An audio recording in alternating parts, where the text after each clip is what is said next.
Alright, so you'll have to excuse me. This is going to be my first tutorial on the Artec Leo on how to use it, just the basics. I do have a cold, so I'm sick, but we're just going to do a very, very quick scan. This video is not going to go over alignments. I'm just going to do one quick, around the box just to get a quick model.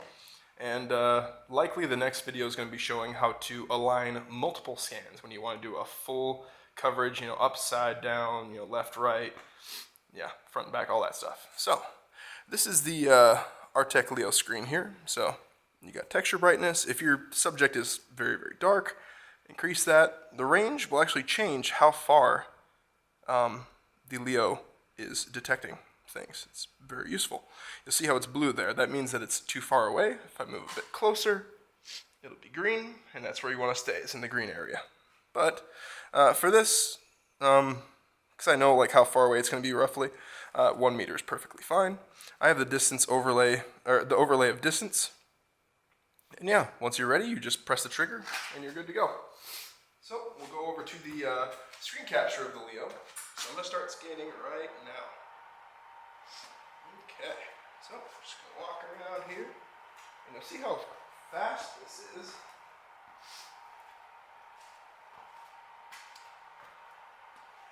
And there you go. So that's our first scan. Easy peasy. So now that we're in Artec Studio, go File, Import, Leo Project, Connect to Leo.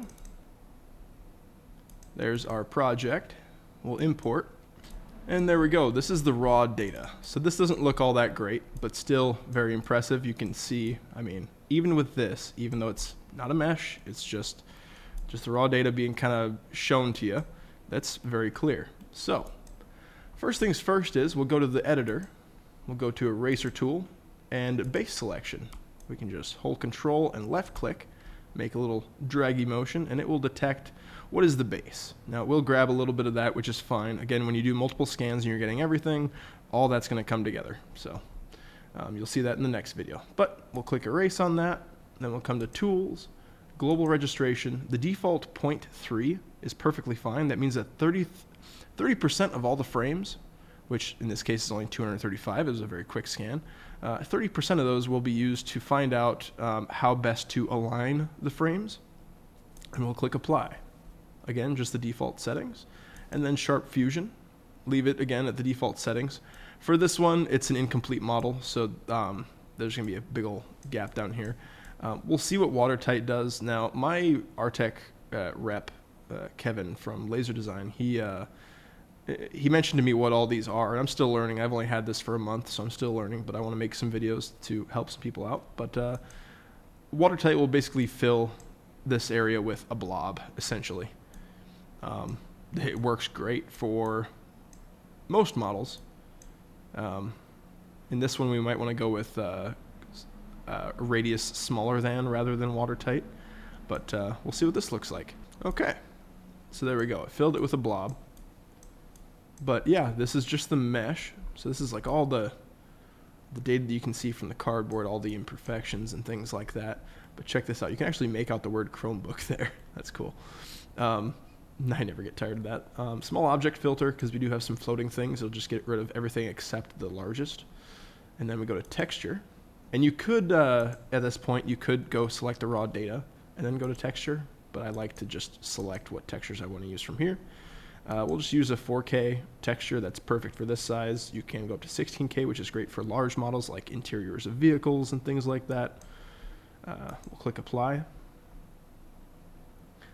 And this should be relatively quick because the model is pretty small. That was my point for this tutorial, is I wanted to keep it small, so be quick.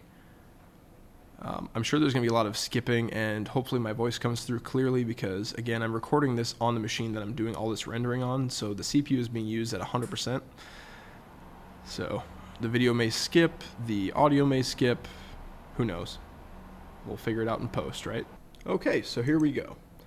Before clicking Apply, you can make additional changes like, contrast and brightness and all that stuff. So if I want to turn the brightness up, I can do that, which, you know what, that looks pretty good. The box is more of like a grayish box, so I'll actually go over that really quick too. So if we go Apply, perfect. We'll go back to Texture and watch this. If we click this, and then go export but reuse the UV mapping. We can actually go reduce glare, suppress background colors. This should hopefully retain more of that gray color. And there we go. That's more what I'm talking about.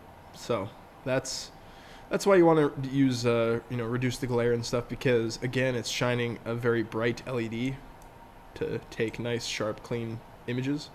So, yeah. Otherwise, yeah, there's our awesome model. Off camera, I actually had to decimate it down to 1 million because my screen recording was causing it to freeze up when I applied the texture. Its raw data was like 3 something million polygons. So how I did that was under Tools, you go to Fast Mesh Simplification, and then you can tell it exactly how many polygons you want it to have. So 1 million is good. I mean, that still looks great. If I come here to this and change this to scan color, you can still see like it still looks awesome.